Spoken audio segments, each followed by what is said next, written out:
I had had enough. Well, you drove out there into the middle of nowhere and had some sort of loud verbal display challenging ET in general out in the middle of nowhere? That's what I was doing. I actually had a pistol in my hand at the time. I was really ticked off. When I was having this fit, I was waving the gun in the air, okay, and I had this fit. And at this moment, I said, okay.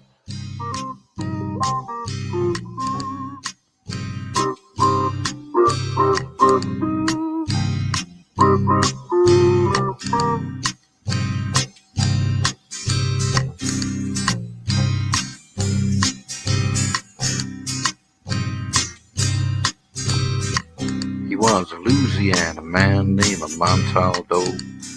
Folks around called him Six Gun Joe. Worked with ICAR, don't you know? Investigating UFOs. Out for a drive with a gal one night, they stopped to check out the reporting site. When an alien lit right there on the ground, he commenced to throwing his weight around. Now, old Six Gun didn't take too kindly to that kind of thing, especially without Vaseline or anything like that, you know. Seriously. Well, Six Gun looked that critter right in the eye and said, "Any last wish before you die?" Yo, reached for his gun, quick as a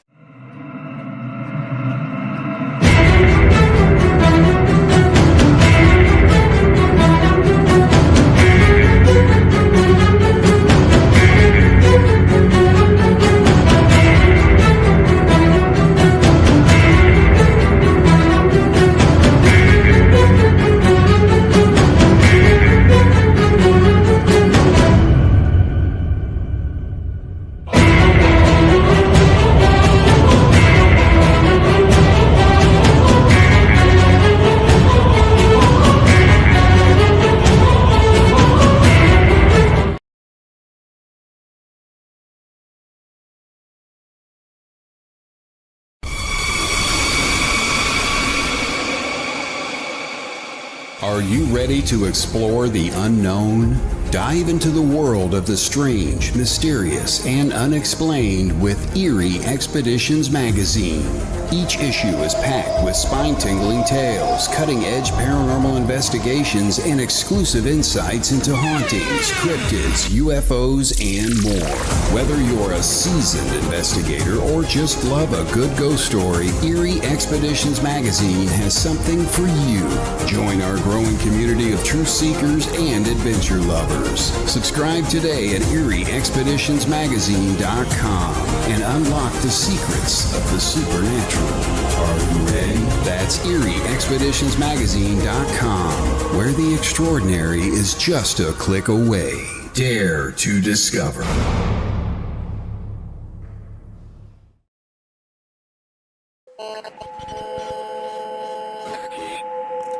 What's out there? What creates the shadows in the corners or the creatures of the dark? Who are those on the other side? What do they have to say? This is the Gateway Podcast. This is not your normal style of paranormal talk radio. Brought to you live from United Public Radio Network, 107.7 FM New Orleans.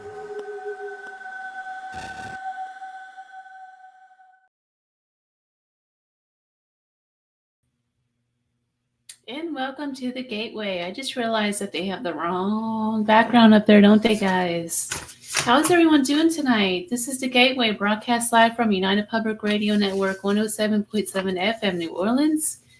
And welcome back to another show. How are you guys doing? So, I just got back from Scottsdale, Arizona, and I don't really have much to say about that town. I saw a lot of artwork. There's a lot of art galleries and things like that. There's a lot of parties going on. You know, I saw the people cycling around and partying. I really don't have any interest in that, you guys. But I originally thought that there would be a lot more historical sites, I guess. And I didn't come across anything. I left very, very disappointed. But I did, however, I found a lot of petrified wood and a couple fossils. And I got to interview a couple people that were very interesting. So anywho, I'm back here in Vegas where it's 80 degrees, nice and sunny as usual. I know that there's a lot of storms going around. Of course, Vegas is beautiful as always. But I have a really great guest tonight, so I don't want to waste my time talking to you guys about nothing. I know you guys like my stories and all, but I want to get down to it. So my guest tonight, she has more than 100 paranormal experiences, guys. That's a lot. You know, most of us only have, well, I can't speak for myself, but some people out there only have like, you know, they can count them in their hand, right? This is over 100, including extraterrestrial visitations. She is a sensitive and an empathic whose abilities were awakened at the age of 5. So 5 years old, guys. We're talking very young. I, too, had a lot of experiences at that age. So I'm really kind of excited about her coming on and sharing her experiences. She's the host of a TV show, Disembodied Voices. I think that's on Paraflix. I'm not quite sure. She's got a big list of things that she's done. I'm very interested in hearing about Disembodied Voices, though. She's the host of several other paranormal podcasts and is also author of several books, including the one we're talking about tonight, Living a Haunted Life. Dr. Kelly Schutz. She joins me here on the Gateway Podcast. And Kelly, Dr. Kelly, welcome to the show. Well, hello there, and hello to everyone tonight. We have a lot to talk about, don't we? Well, there's a lot going on, and lately it seems like there's more going on. But yeah, there's been, my life is not boring by any means. I could talk forever on so many experiences, but I'll let you take the wheel on this one. So I'm trying to change my background as I'm talking to you. I'm looking for some people moved around all this stuff on the network. So everything's been moved around a little bit. One more thing I got to do. I got to put your banner up here. There it is. Dr. Kelly Renee Schutz, A Haunted Life. That's your book. I want to know, though, what happened at such a young age that you started in the paranormal? Well, of course, when you're really young, you don't exactly know what's happening to you until you get a little bit older. I would say that how I evolved in all this started out when I was around 3, 4, 5 years old, when I was having visions in my dreams. And at first I thought, oh, what a coincidence. You know, a kid doesn't think, oh, what a coincidence. They think, oh, how interesting. I would see these visions show up on, back in my day, we had, if anyone can relate, these black and white box TV sets with the tube, you know. And so I'd go out looking for cartoons, and some news flash would come up. And let's say I dreamt of maybe an airplane crash or some type of a war or some unrest of some sort. And all of a sudden it would, like what I was dreaming would come up over the television set. And I would stand there and look like, oh, isn't that kind of interesting? I just had that dream. That's really interesting. And I had several of those dreams, but I wasn't able to connect the dots at that age. But I want to add something to this. When I had aged a little bit more, 9, 10, 11 years old, I started to be able to predict behavior. And it's like I knew what was going to happen to somebody before it happened, or it just seemed like it was just so obvious. But back then I was blaming everything or thinking everything that I was doing was coming from my genetic makeup. And so I thought, wow, I've got some really good genetics compared to everybody else. Yeah, I know. What a crazy thing to think of when you're, 9, 10, 11, 12 years old. But, oh, my genetics are better than your genetics. Like you're Superwoman or something. I felt like it because it was just so obvious. I mean, I could tell if something was going to happen to somebody. I just knew. And it was like, how did you not know that? But, you know, things evolved over time. But, of course, I came into my ability. I came to recognize things were happening to me. And later on, of course, I was able to put a name with these abilities. For example, I would be staying overnight not overnight, during the day, after school at my grandparents' house. And there was one time, I always hated staying there by myself. You know, they're very loving grandparents, but they're always running errands. So I would take naps on the couch. And one day I woke up and I heard all this commotion in the kitchen. And I thought, how on earth did they get home, and I did not hear the door open or close at all. And so I got up groggily, walking to the kitchen. And as soon as I entered or went to the door frame, it would absolutely pitch silent and nothing was in there. But I started having kind of like an anxiety attack, or I started feeling sick to my stomach, and I started to sweat. And I said, something's not right here. I just know something's not right here. And it was at that point, probably around 9, 10, 11, 12, that I started staying out in the porch. Some of you who are familiar with older homes, they have these porches. And even if it was freezing cold, I just did not want to stay in that house alone. I just felt really kind of creeped out. There were a number of things that happened in that house, and I did go back eventually to try to face my fears of it, of which I was attacked upstairs. And that's a long story. But the long story about it was that I finally determined and was able to find out that a woman died in that home back in the late 1800s in a fire in the kitchen. And it is very likely that she didn't want anyone else it didn't matter how old you were. She just didn't want you in there. And I believe that she's the one who attacked me upstairs to get out. But I believe that that might have been her angry spirit hanging about, just trying to be still territorial over her house. So, there's been a lot of things that happened. And then I evolved in all of my different clairs. That one was more clairaudient, and then of course clairsentient, and then everything. And then I became telepathic, or I recognized that things just started to just keep jiggy jogging up the ladder. So my life has been very interesting regarding recognizing some of these very unexplained situations. That's such a young age, though. Did you realize at some point as a child that this sort of thing didn't happen to everybody? Like, I know you already said that you felt like you had some kind of superpower or something, but did anyone around you recognize this at all? No, back in my day, it was like we went to church, and I'm Lutheran. I'm proud to be a Lutheran, by the way. But the thing is that there was only the devil or the angel, one of the two, and nothing in between. And as far as death went, if you died, you're gone. Okay, now not that the religion believes in that per se. I don't want to paint that picture, but at least when I grew up, it's like you went to heaven. That's where you went. You can go and talk to them at a cemetery, but that's about as far as it goes. Okay, they're not coming back. They're not going to talk to you. And by the way, it was just within the last 5 to 6 years when I talked to a cousin that shared with me that her mother had a discussion with my grandmother regarding abilities on the maternal side of the family, which, by the way, never came down the pipe in my direction, or maybe it just wasn't a discussion we had or never was to have regarding these types of abilities. My thing back then, when I was getting to age 16, 17, 18, that type of range, I had such bad anxiety that I had to, and I'm not ashamed to say it, I had to go to see a psychologist to go get hypnotized to help calm me down, because my anxiety and my energy was all over the map.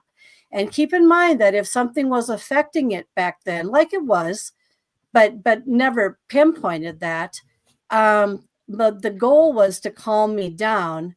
But what I've come to realize over time, believe it or not, is that my ability to calm down under hypnosis actually activates me and lights up my other abilities. So it's very interesting what I've discovered after all this time. And I've been hypnotized 3 times now by different people for different things.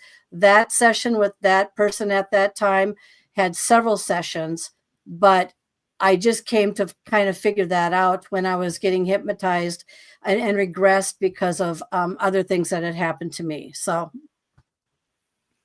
what are some of the abilities that you have? Because you have a wide range. I did some research on you this afternoon. Can you talk about what they are a little bit? All right. So let's see. So I would say clairsentient, clairaudient. That's when I recognized when I started out at very young, and I was having these, could hear things that I could not see. I would actually also hear voices talk to me, but we all thought it was our inner voice at the time. So it's like you or your intuition. So you don't think it's something else talking to you or a spirit guide or anything like that.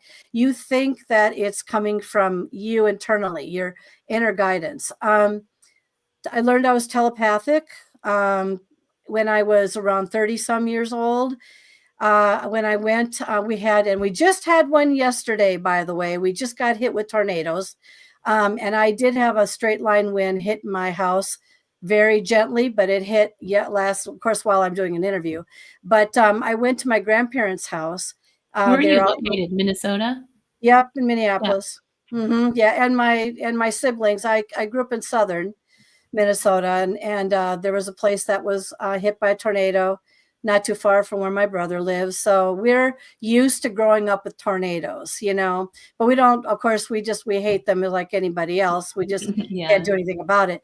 But I learned I was telepathic when my grandparents in southern Minnesota built a very colonial Dutch house back in the day. Beautiful, one of a kind, very great carpenters.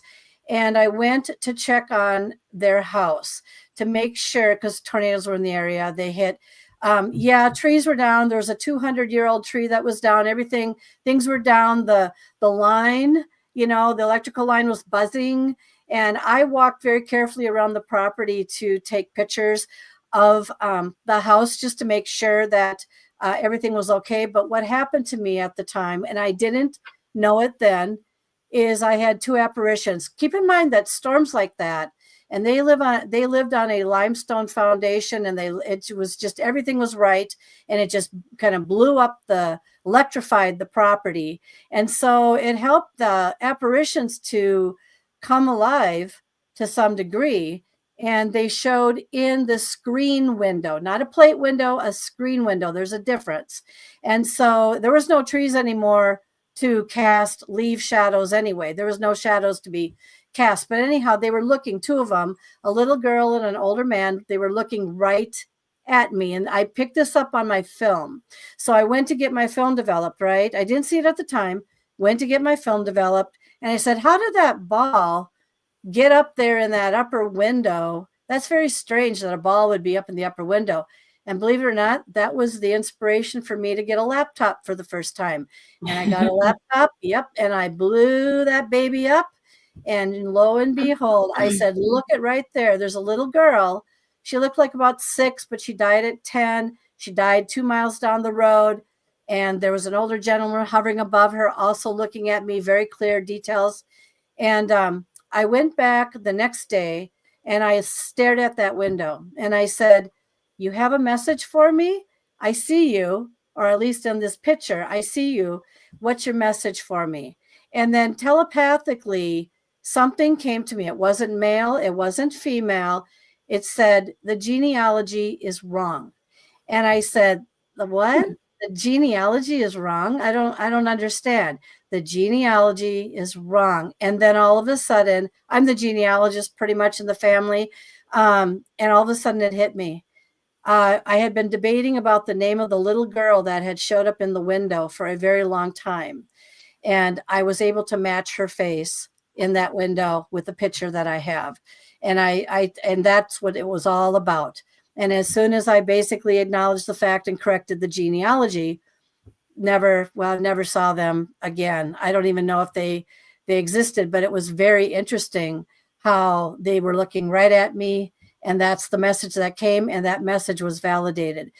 You asked about other things. I believe I'm psychokinetic, which means the movement of objects or poltergeist activity. So I'm on the swing regarding whether or not I have caused these things or whether or not I am a beacon to other apparitions around me that come home with me. I've haunted 3 out of 4 homes. And when I talk haunted, I'm talking object movement. I'm talking noises. I'm talking a lot of different things happening in there. I'm talking being choked. I'm talking hearing a witch sounding thing in my ear. Many, many different types of experiences. But from a psychokinetic standpoint, I'm still on the fence, and I'll give you some examples. So there was a key one day in the door, and we had the key up and down like this. My husband and I, it's just us. We've never gone to the door. We only had it there as a safety thing in case the house got on fire. We had to get out. We could use the key to get out, kind of thing. I kept looking at that key over and over and over again. And then one day I was in I call it the sitting room, and I looked over to the door, and the key was like this. It was completely turned halfway. And I thought, oh my God, how did that key get turned halfway? So of course you're going to ask the husband, right? Did you go outside lately? No, I haven't been out. I haven't done anything. And then I started noticing other things. There was a clock that we had in the sitting room. And I have always noticed, or started to notice, that it was always 6 hours ahead of itself. And I thought, well, there's nothing wrong with this clock. The batteries are good. It works fine. It functions well. But there was always something about it shifting to 6 o'clock. And if it was a message to me from something else, I couldn't tell you. But I can tell you that I'm telekinetic, possibly too. We were actually we were in Las Vegas coming home, and I thought about my clock on the dresser. And when I got home, the clock dial was 6 hours ahead. I could not tell you to this day. Now, I can tell you one thing. There was a haunted property that we didn't know of at the time across the road. Back in the day, it was a Civil War man who went crazy. He axed his wife and 3 children to death. And because I'm a beacon of children, I figured my bright light brought these children right across the road over to me because it was kind of direct. And I learned of all these things as we lived in this house and stuff, but they also gave me messages over an app and all this sort of thing. So I'm just telling you, okay, so psychokinetic, possibly telekinetic. I did have a 25-pound bag catapult itself literally off a bench in Wyoming once when I went there. It didn't fall over by itself. It catapulted. And so, and wardrobe doors. We had a wardrobe from, remember the gentleman I said that showed in the window? He's my great grandfather. His wardrobe, I have it in my house, but we refinished it. But before it got refinished, we kept it out in our garage. And one day, I kid you not, God is my witness, it was not humidity. It was not anything to do with environment at all. I was under some kind of a thing going on that day because things were flying against my pantry door and doing all kinds of weird things. But when we went out to go to eat, I looked at that wardrobe, and I came to realize that the door that was so stuck that you had to pry it open, it was that stuck, had flown completely wide open. And I'm like, I always look at my husband in shock, like, oh my God. I mean, I've been through so many experiences. I could count them down forever. But I'm telling you, there are things that I don't know if I'm doing myself or if something is trying to give me a message that they're around or near me. There's other gifts I have, but go ahead. Could blab the whole show. So that's it. First of all, I have to ask you, because I did do some research into some of the stuff that you did, and there was a lot of graphics and illustration. Are you an illustrator by chance? No, what happened with all of that is back in around 2016, I worked in law, and I worked as a college professor for 20 years. And I had to stay silent because my jobs, you just don't.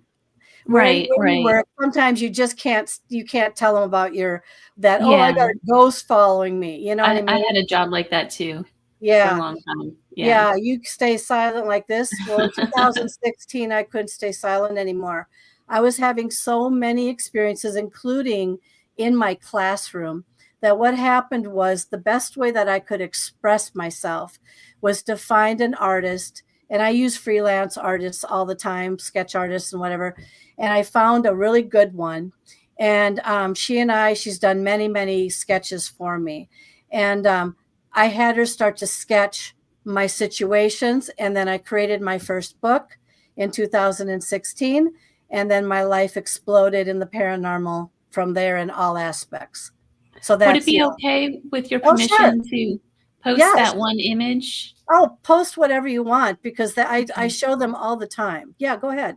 So for the audience out there listening, if you're interested in knowing about the image that she's talking about in the window, I do have that, and I will post that later on tonight or early tomorrow morning. So be sure to look for that. But we have to get to the comments real quick. I told everyone I would get better at reading comments. So Heidi says, hello, CL and Dr. Callie. Much love from Boulder, Colorado. Boulder, Colorado is a great place, by the way. Yeah. Psychokinetic is something that not a lot of people have. How did you come to terms with those abilities? Did it scare you? I'm not even sure if I could say that it usually came from me. Lately, though, when I've been talking with people, and I interview, so I interview a lot of individuals as well. Everyone has their theory about whether or not you're creating your own thought form. So if you have poltergeist activity going on in your house, are you the one creating that, or is something else there feeding off your energy and then doing things to make it seem as if your house is haunted? And so I'm kind of on the fence sometimes about, because keep in mind, I'm an influencer of electronics as well. And I don't know how I do it, but I seem to have an influence over slot machines in casinos because I win a lot of IRS jackpots. And by the way, dear, I've won quite a bit of money in Las Vegas. But anyway. Why don't you? I need some money right about now. Are you going to come to Vegas anytime soon? Oh yeah. Don't say that to my husband. I did threaten him the other day. I'm going to hop on a plane. I did say this, and I'm going to head to Vegas for a few days, because once you're there for a while, they just love giving you free rooms. And guess who gets free rooms all the time? So anyway, yeah. But I don't know how it happens. I couldn't. When I was on, and I hope you don't mind me mentioning the name, I was on Coast to Coast with George Noory. He asked me, how do you do it? Everyone wants to know, how do I do it? How do I win at slot machines? I can't. If I knew, would I not be a millionaire by now, for God's sake? Well, yeah, I was just going to tell you that. Look, if you came to Vegas, we could spend a whole weekend, because by the time they catch on, we could just move on to the next casino, We could walk out of there with enough money to make everyone listening here a billionaire. Well, I did win $3,000 after being attacked in Zach Bagan's haunted museum, my dear. So, tell me about that. I was attacked in there too. I want to hear your story. Did you go in there? Yes, twice. Oh, okay. Well, here's my story. I shut it down for 8 minutes. Yep, single-handedly. All right. So I went in there with all my sleeves rolled up, and I was ready to go. Actually, I was a little bit nervous before. My sister came out there with me. She wanted to go into that museum. I said, I will go in that museum, but I said, I have reservations. I said, I'm a beacon. If there's anything in there, it's going to come to me. It's going to make itself known. When we were outside getting, all that paperwork signed out or filled out and all that sort of thing, I had a cross on above me here. And so I started rubbing it. And maybe that was the wrong thing to do, because the minute we started walking into that place, things already started to happen. And I did photograph a face that was in the main room, the ticket room, before we actually went into the museum. But I went in there calm. And I said, just pretend you're going into an antique store and just enjoy the moment and just take it all in, and don't be upset by anything, and just let your soul do the talk. Well, guess what I did? I opened up my soul.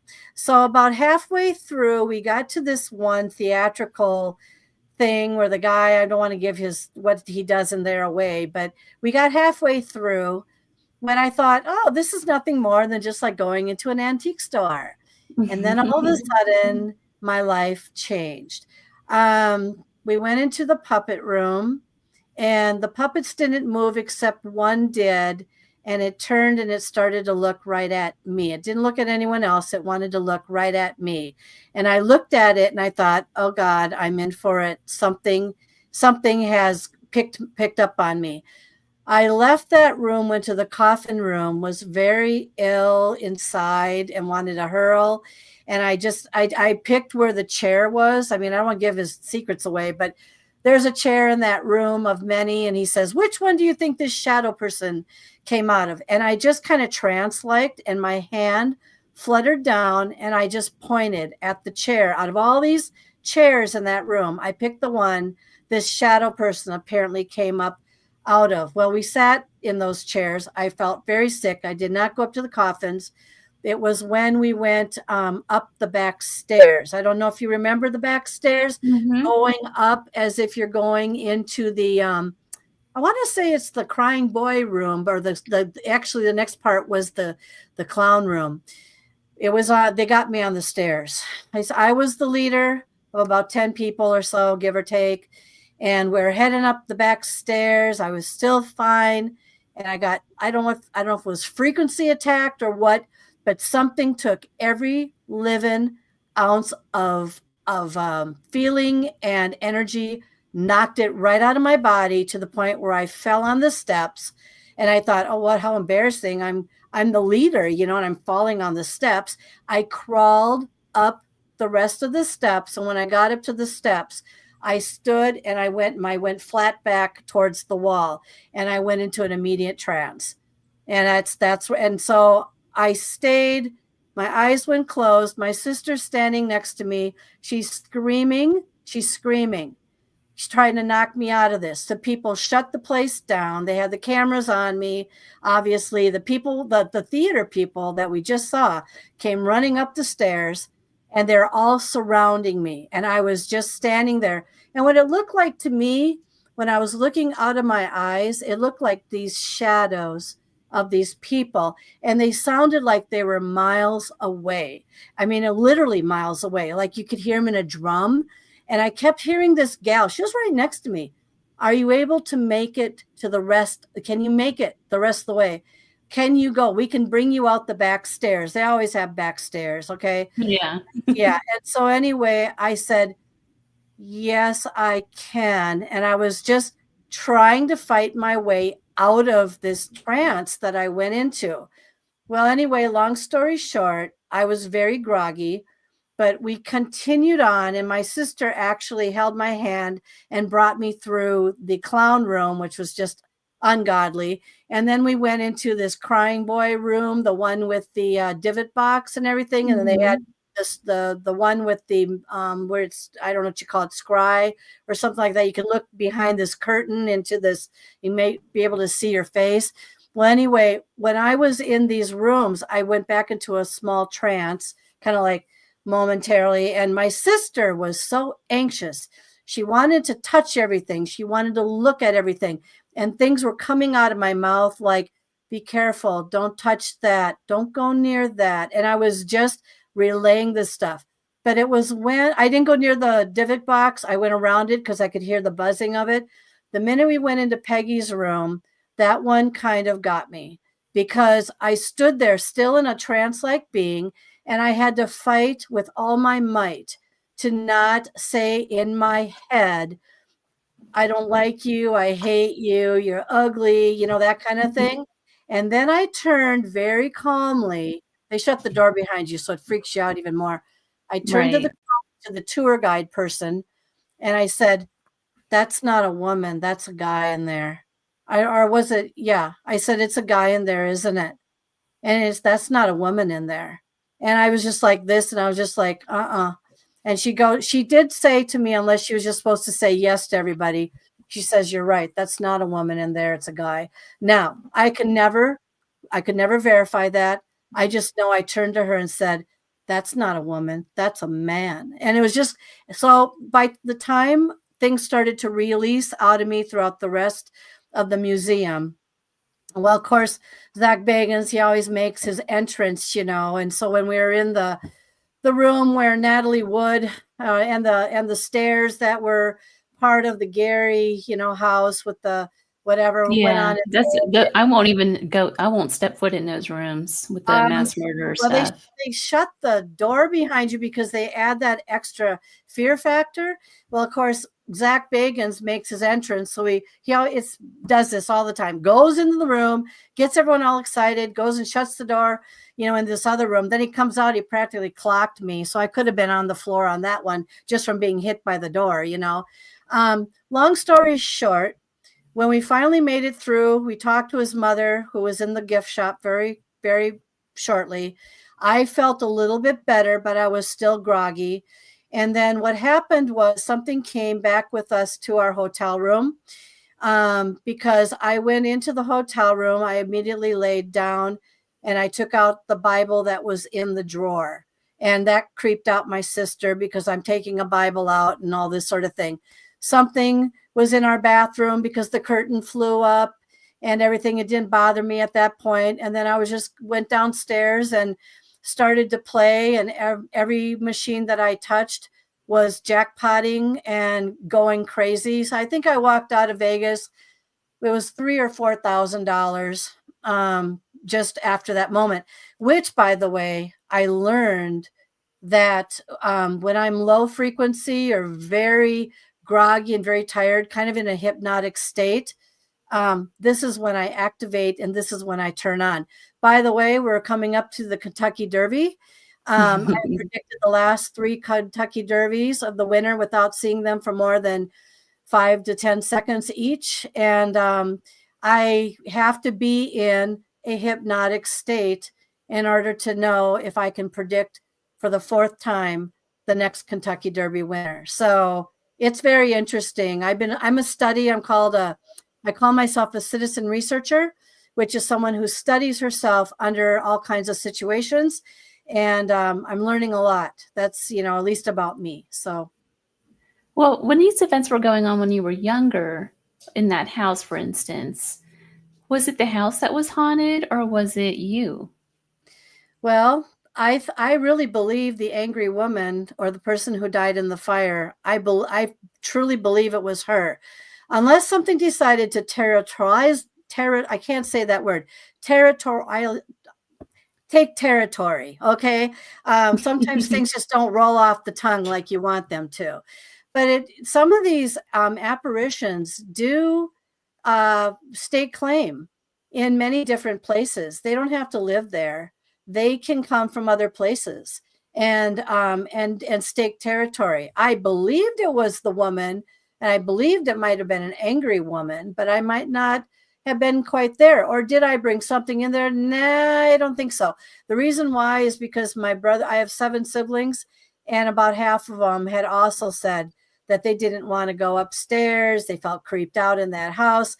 My grandparents were nothing but love 100%.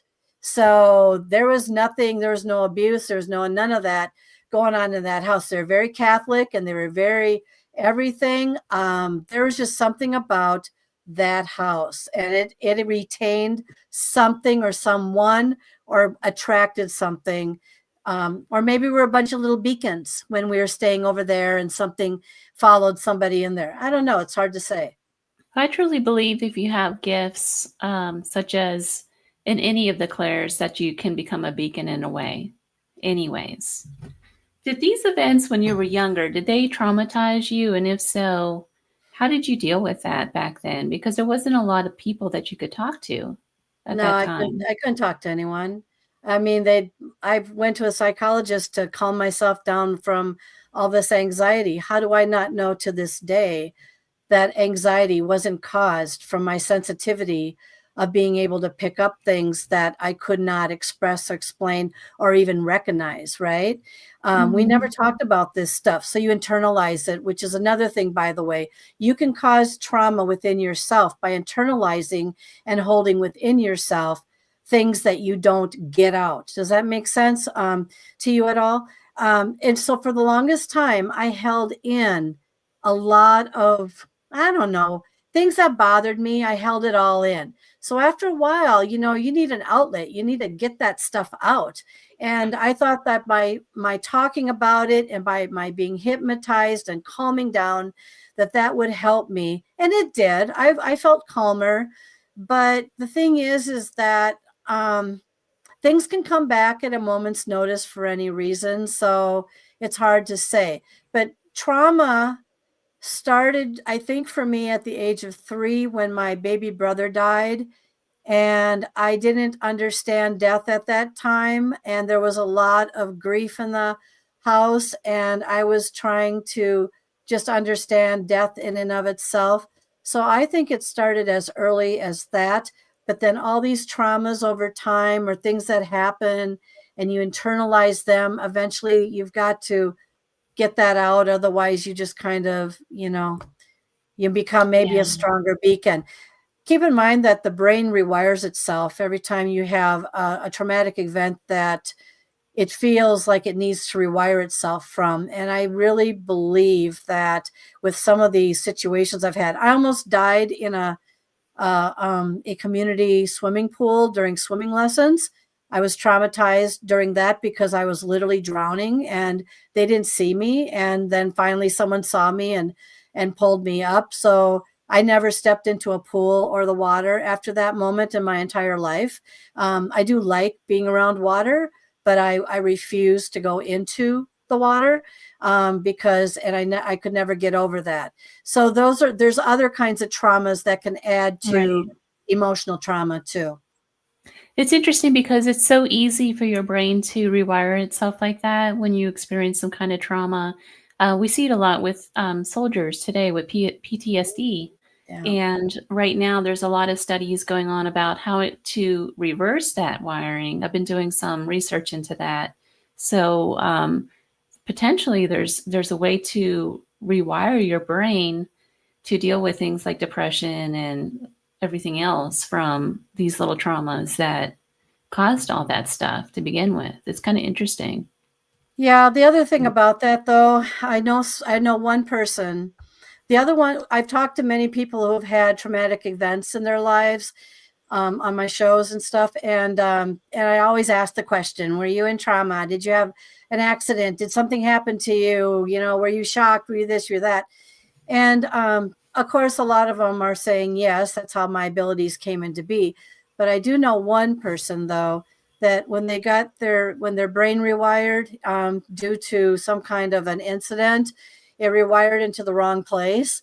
And they became different in terms of not necessarily having abilities, but their personality changed and became meaner. And so, you hope that if you have to have any rewiring going on up there, that it rewires you to a spot that is not going to create for you additional problems in the future. So, right. That's a good point.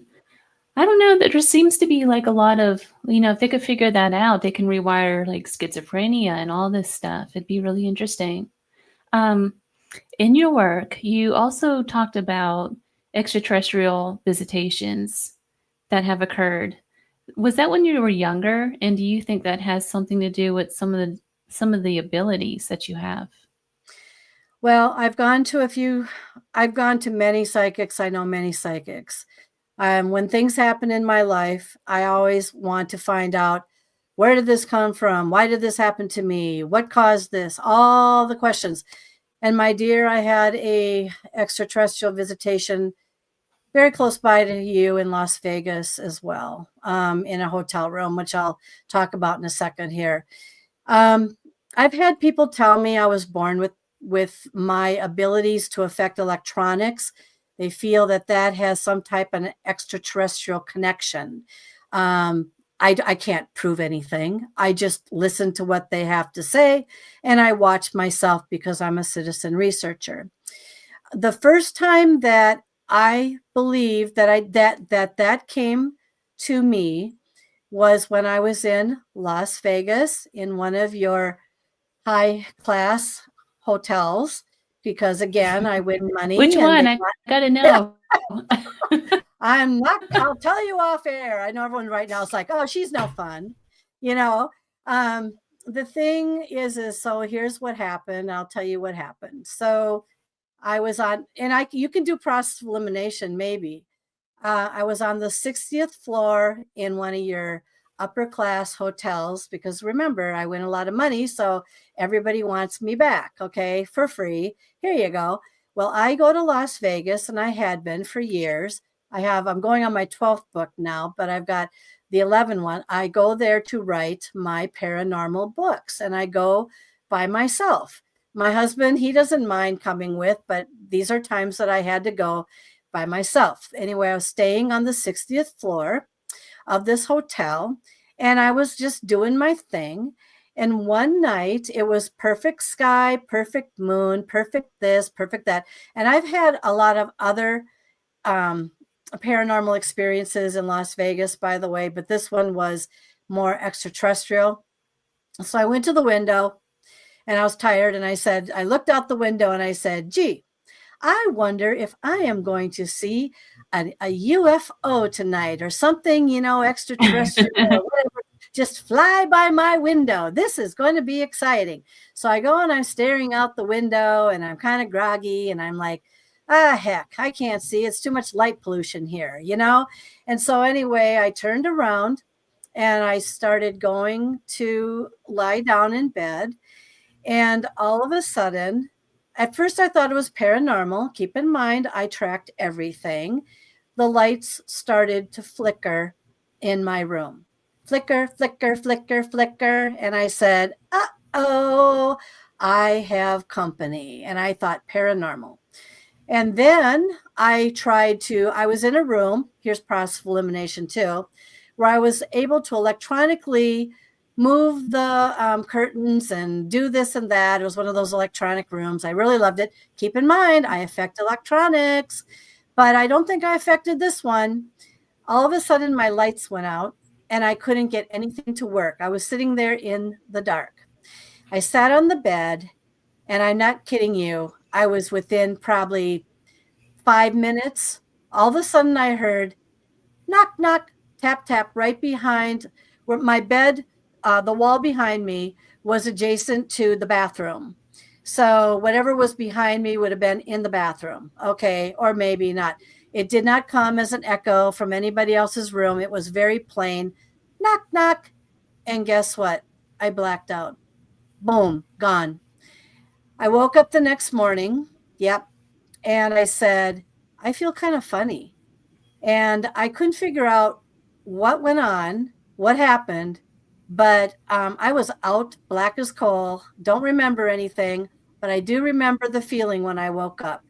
I felt very, very cleansed, very like something came and like a good oil, like changing your oil, getting a new blood job in me, like a completely, wow, I feel refreshed. Oh my God, I feel so good. I never feel like this. Holy cow. All right. So long story short, I didn't think much of it. I was still thinking paranormal. I don't know what happened to me. I thought, wow, I blacked out really fast. I must have been tired. No, it was after the knock, knock, and I was gone. And then about 3 years later, I had a psychic in my house, one of my homes that was very poltergeisty. And I had asked her to go through the house and tell me if she could pick up anything. And we sat down and then she looked at me and she said, this was like a UFO-ish type psychic. She goes, I need to tell you something. She said, you've had an encounter. And I looked at her and you could just imagine me looking like, what? And yeah, like, huh? When? In here? Oh, I wouldn't doubt it in here. Everything happens in here. No, she goes, no, it wasn't in here. You were in a hotel room somewhere. And it was, they came to check your blood. And all of a sudden, I just sat there. And I said, I think I know where you're talking about. They came to check your blood because I don't want to start crying, but I was diagnosed with cancer. So that's what happened. And she said it was there to help me and prepare me to get ready for my cancer surgery. Just give me a second. Wow. So anyway, these things come up. I have to grieve like this because that was the first time I recognized that something out there was helping me, not hurting me. And he believed it, and she was very adamant. She said, nope, they came to help you. Get ready. Oh, by the way, I'm fine. People are probably going, are you fine? I'm fine. Yeah, I was going to ask you that. Yeah, I'm cured. I'm cured. And that wasn't the only miraculous cure that I had. I've had more. I've had others. I almost died of COVID twice. And I had a miraculous healing on COVID. It lasted 8 months. That no one thought I was going to pull through it, and I did. The other thing is that so the handprint should be talked about. We'll get to that. We will get to that in just a second. Yeah. Before we get to that, I want to talk about, because I want to tie that in with your book, because I know that's the cover of your book, that one image. But before we get to that, how can you tell the difference between extraterrestrial visitations and paranormal, like ghostly investigations? And I think you really hit it on the point too, because a lot of people are so busy, especially in the paranormal today. They're so busy running around just trying to gather evidence for TV, or it's either that or they're using it as a Friday night get together just to be afraid, like you're in a haunted house or something. That totally missed the fact that a lot of times these paranormal events in our life are there to give us a message or to help us in some way on our life journey. And we totally miss that. But anyway. Yeah, I'm going to speak to that for a second here. So the number one question that I am trying to find out, which I'll never find out, and I don't think anyone's going to find out right now, but maybe some people are getting close, is I have always been saying, I've been asking the question, how do you decide and figure out if it's a spiritual moment with something like a spirit guide or something higher like that, or something extraterrestrial, or something paranormal? And so you see, when I went on my journey, I believed everything was paranormal. Then all of a sudden things were happening to me, and I had to start re-questioning them. Maybe it wasn't paranormal. Maybe this was spiritual. Wait a minute. Maybe this isn't spiritual. Maybe this is extraterrestrial. Maybe that moment of knock knock, maybe it wasn't paranormal. Maybe it wasn't extraterrestrial. Maybe it was spiritual. But the thing is that when you start putting some pieces together, I don't think anyone can truly answer that question, at least right now. Those that think they can, I don't know. I have been through so many experiences that I question every single one now as to what did I really experience here. So that is a good question and stuff. But it was because that psychics was so adamant. And keep in mind too, if you're big into the extraterrestrial or UFO stuff, you're probably going to go that route. If you're big into paranormal, you're probably going to go that route. If you're big into your spiritual stuff, you're probably going to go that route. However, and I need to say, however, I went to a conference in Las Vegas where I had practically a sock stuffed in my mouth by an expert when I stood up and I asked that very question. He was talking about extraterrestrials and paranormal and this and that. And I said, I've had enough to myself. And I stood up and I raised my hand and I said, how can you tell whether or not I'm not doing this myself? Is it paranormal? Is it me? What is it? And I described to him all the things that were happening to me. And this is what he said to me. He said, in very kind words, he said, I cannot begin to tell you how many people come into my office every single day that have the abilities that you have described to me. How do you not know you have not been abducted at some point in your life, memory erased, abducted and brought back, and you don't remember this stuff, but all of a sudden now you have these abilities? How do you not know that? You sound very typical of someone who's been abducted. Now, keep in mind, it depends on who you are influenced by, who you might trust, who you might believe in your journey of trying to figure out who you are and what has happened to you. But some things cannot be denied. and cannot be explained. Where's the stuff coming from? I'm not sure, but that leads me to the cover of my book when you're ready. I am definitely ready to talk about that. A lot of people say that they wish that they had the abilities that you have, or mediumship in general, any kind of abilities. You know, there's all these classes about people trying to develop abilities, et cetera, et cetera. But you always say, be careful for what you wish for. Yep, be careful what you wish for. I just had somebody on my show the other day. I wish. Oh my God. When I was younger, I wished I could see a ghost, right? Everybody in my class. Oh, I've seen a ghost. Oh, I've been around a ghost. Oh, we have one in my house. I could not figure out, was this something you could see, something you could feel? I had absolutely no idea what we were talking about here. It took 30 years for them to show up in the window on the property where I said, I wish I could see a ghost, and I wish I could see a ghost on this property. And guess what? My wish came true, but it came true 30 years later, and it came to me on film, and it's probably the most famous picture that I have. And I told them at the time, you are going to be famous, because it's a very clear image, and it's a very heartfelt image. But yeah, be careful what you wish for, because once you turn it on, sometimes you just can't turn it off. And once you're a beacon, your beaconness can get bigger. And then you have an issue of boundaries and attachments. I've had many attachments that have had to be taken off of me. I get channeled easily. Some people think it's possession, but it's actually being channeled. I go into trances at a moment's notice. The minute I activate in unusually low frequency situations. And then, I mean, I'm everyone's best friend. I know right now people are saying, yeah, who's going to win the Kentucky Derby? It's in a couple of days. Well, you know what? I don't know yet. Get me well depressed. Get me really depressed, and I'll give you that answer, you know. But it's kind of like who you believe and who you're influenced by regarding the type of experience you think you're having. And that's kind of where I leave that for the second. Put that on the shelf until it needs to be revisited at another time. That's an interesting thing. Okay, so the cover of your book has an image of a woman looking into a mirror with a handprint on them. And I used that in the marketing. So if you guys want to know what I'm talking about, just refer to the thumbnail to the show. That's the exact image that's on her book. Can you talk about that graphic a little bit? Yep. So the house that I was in, where there was a lot of poltergeist activity, actually keep in mind, 4 out of 5 homes haunted. I'm talking about like house number 3.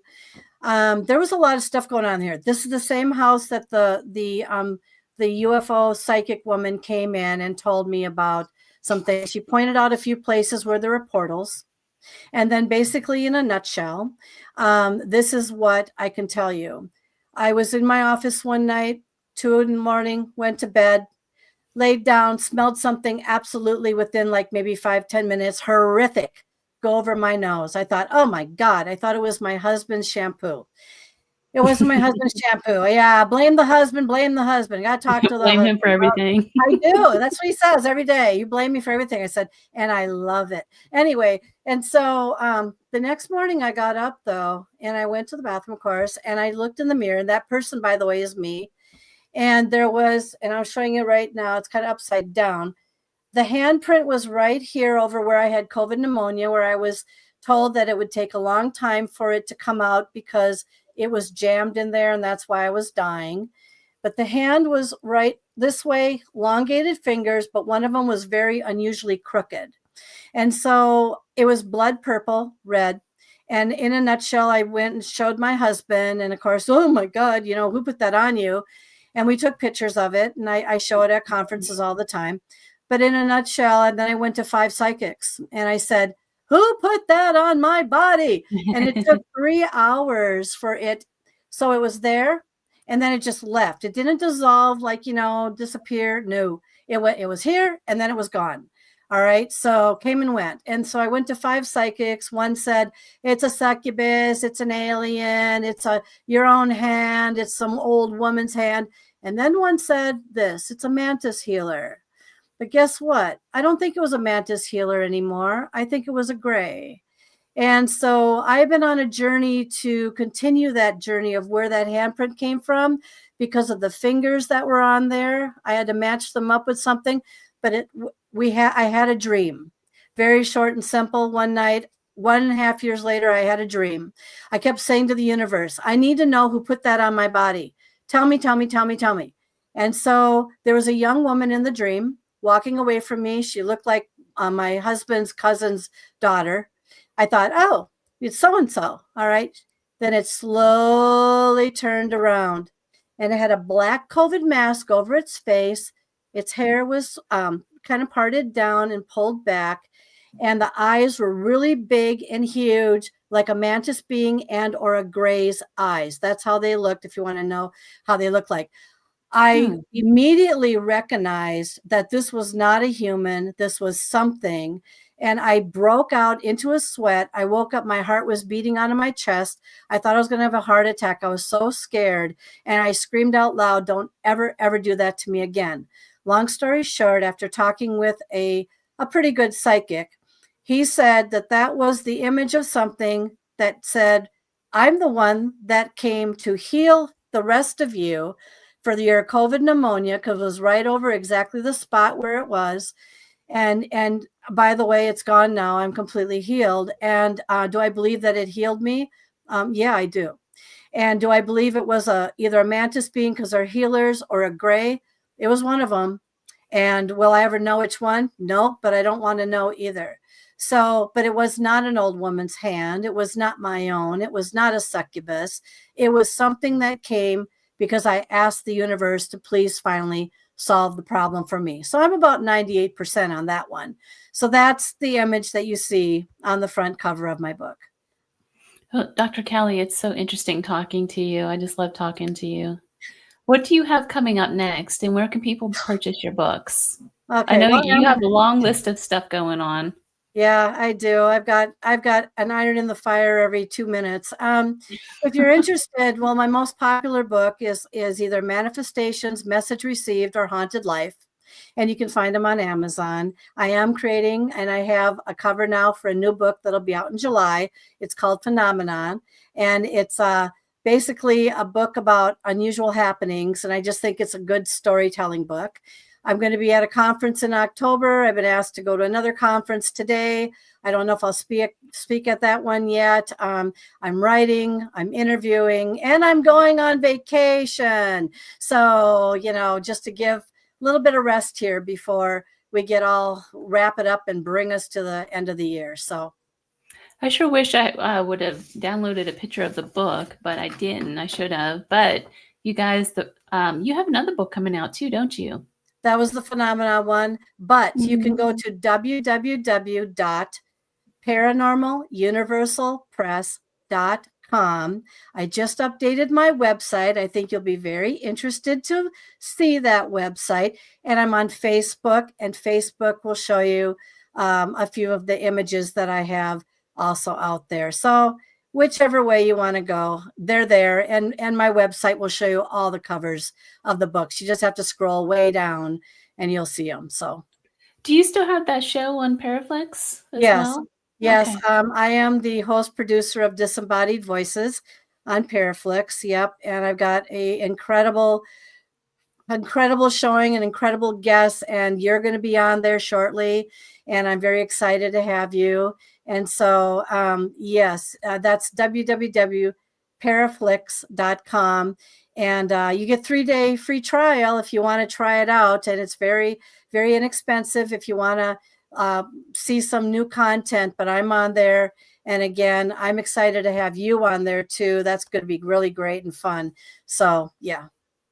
Yeah, I'm so honored that I'm going to be on there too. Thank you so much for asking. And thank you for being part of the Gateway. Thank you so much for having me.